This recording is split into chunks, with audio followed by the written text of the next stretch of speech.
সরকারের পক্ষ থেকে বাড়ি ভাড়া, চিকিৎসা ভাতা সহ কয়েকটি দাবি পূরণের আশ্বাসে আন্দোলন স্থগিত করেছে এমপিওভুক্ত শিক্ষা জাতীয়করণ প্রত্যাশী জোট। দাবি আদায়ে 14 সেপ্টেম্বর পর্যন্ত সময় বেঁধে দিয়েছে আন্দোলনকারীরা। এর আগে দিনভর জাতীয়করণ এবং ৪৫% বাড়ি ভাড়ার দাবিতে প্রেস ক্লাবের সামনে অবস্থান কর্মসূচি পালন করেন তারা। অন্যদিকে এ সময় সড়কে যান চলাচল ব্যাহত হওয়ায় ভোগান্তিতে পড়েন চলাচলকারীরা।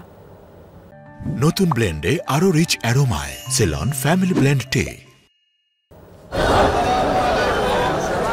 বুধবার সকাল ৯টার পর পূর্ব ঘোষণা অনুযায়ী প্রেস ক্লাবের সামনে আসতে শুরু করেন সারা দেশের এমপিওভুক্ত মাধ্যমিক ও উচ্চ মাধ্যমিক স্কুলের শিক্ষক ও শিক্ষিকাগণ। তাদের অভিযোগ, শিক্ষকতার মতো মহান পেশায় যোগদানের পর থেকেই তাদের মানবেতর জীবনযাপন করতে হচ্ছে। এ নিয়ে বিভিন্ন সময়ে আন্দোলনে নেমে নানা হুমকি ধামকি ও নির্যাতন সহ্য করতে হয়েছে। দেয়া হয়েছে মিথ্যা আশ্বাস।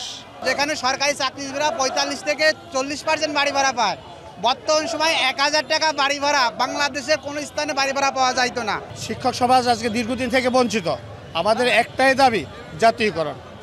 আমরা চাই আমাদের এই বাংলায় কোনো বৈষম্য থাকতে পারবে না। যেমন আপনি অসুস্থ হলে যে আপনি যে চিকিৎসা করাবেন, এই চিকিৎসাটুকুর জন্য আমাদের কোনো রকম ভাতা ৫০০ টাকার উপরে দেওয়া হয় না।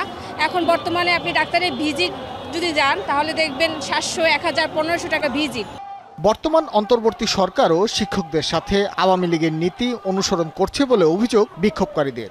বলেন, এই সরকারও তাদের সাথে প্রতারণা করছে। একজন শিক্ষক কিভাবে ১২,৫০০ টাকা বেতনে চাকরি করবে? বাসা ভাড়া কত পায়? ১,০০০ টাকা। এই টাকা কি বাসা ভাড়া হয়? একটা অনার্স মাস্টার শিক্ষিত ছেলে যখন ঢুকে তখন ১২,৫০০ টাকা বেতন। আর কত নির্মম বৈষম্য যে অন্যান্য সরকারি সেক্টরে বোনাস দেওয়া হয় ১০০%, কিন্তু আমাদের নামে মাত্র ৫০% বোনাস দেওয়া হয়। চিকিৎসা ভাতা বাড়ানো হবে, তো সেটা বলা হয়েছে যে ফিক্সড একটা অ্যামাউন্ট হবে, তো আমরা চাচ্ছি ওটা পার্সেন্টেজে হোক।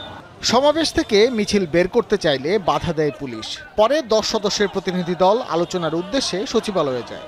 বাড়ি ভাড়া ও চিকিৎসা ভাতা সহ কয়েকটি দাবি পূরণের বিষয়ে সরকারের আশ্বাসের কারণে ১৪ সেপ্টেম্বর পর্যন্ত আন্দোলন স্থগিত করে এমপিওভুক্ত শিক্ষা জাতীয়করণ প্রত্যাশী জোট।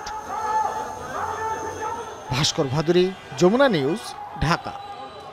দর্শক, এই বিষয়ে আরো কিছু তথ্য আমরা জানবো। প্রেস ক্লাব থেকে আমাদের সহকর্মী তানভীর সিদ্দিক টিপু আমাদের সঙ্গে সরাসরি যোগ দিবেন। টিপু, শুরুতেই জানতে চাই, আন্দোলন যে স্থগিত করেছেন শিক্ষকরা, এই বিষয়ে তারা কি কি তথ্য দিলেন সেই বিষয়ে জানতে চাই। একই সাথে এই যে পুরোটা দিন যে যান চলাচল বন্ধ ছিল, এখন স্বাভাবিক হয়েছে কিনা? আপনি যে যান চলাচল বন্ধের কথা বলছিলেন, যান চলাচল কিছুক্ষণ আগে শুরু হয়েছে। শিক্ষকরা তাদের যে দাবি, তাদের যে আন্দোলন, সেটি স্থগিত করার ঘোষণা দেওয়ার পরপরই যান চলাচল শুরু হয়, কিন্তু এখনও যানজট সেটি কিন্তু পুরোপুরি কেটে যায়নি। আপনি দেখতেই পাচ্ছেন যে যেহেতু অনেকক্ষণ ধরে দীর্ঘ সময় দুই পাশের যান চলাচল বন্ধ ছিল, এই রাস্তাটি খুবই ব্যস্ততম একটি রাস্তা ঢাকা শহরের। সেই রাস্তা বন্ধ থাকার ফলে দুই পাশে কিন্তু তীব্র যানজট তৈরি হয়েছিল এবং সেই গাড়িগুলো আপনি দেখতে পাচ্ছেন যে ধীরে ধীরে এখন একটা একটা করে সেই রাস্তার পার হচ্ছে। কিন্তু আমরা এখনও দেখছি যে যারা আন্দোলনকারী আছেন তারা কিন্তু রাস্তার একটি অংশে এখনও অবস্থান করছেন, ফলে রাস্তার পুরোপুরি বলা যায় যে এখনও স্বাভাবিক হয়ে আসেনি। নিশ্চয়ই আরও কিছুক্ষণ সময় পরে সেটি স্বাভাবিক হবে। শিক্ষকদের আন্দোলন সম্পর্কে যদি বলি, সকাল থেকেই তারা এখানে আন্দোলন করছিলেন এবং প্রেস ক্লাবের সামনে তারা অবস্থান গ্রহণ করেন এবং এক পর্যায়ে তারা সচিবালয় অভিমুখে পদযাত্রা করার ঘোষণা দেন। যদিও পরবর্তীতে পুলিশের অনুরোধে তাদের ১০ জনের একটি দল সচিবালয়ে যায় এবং সেখানে একটি বৈঠক হয়।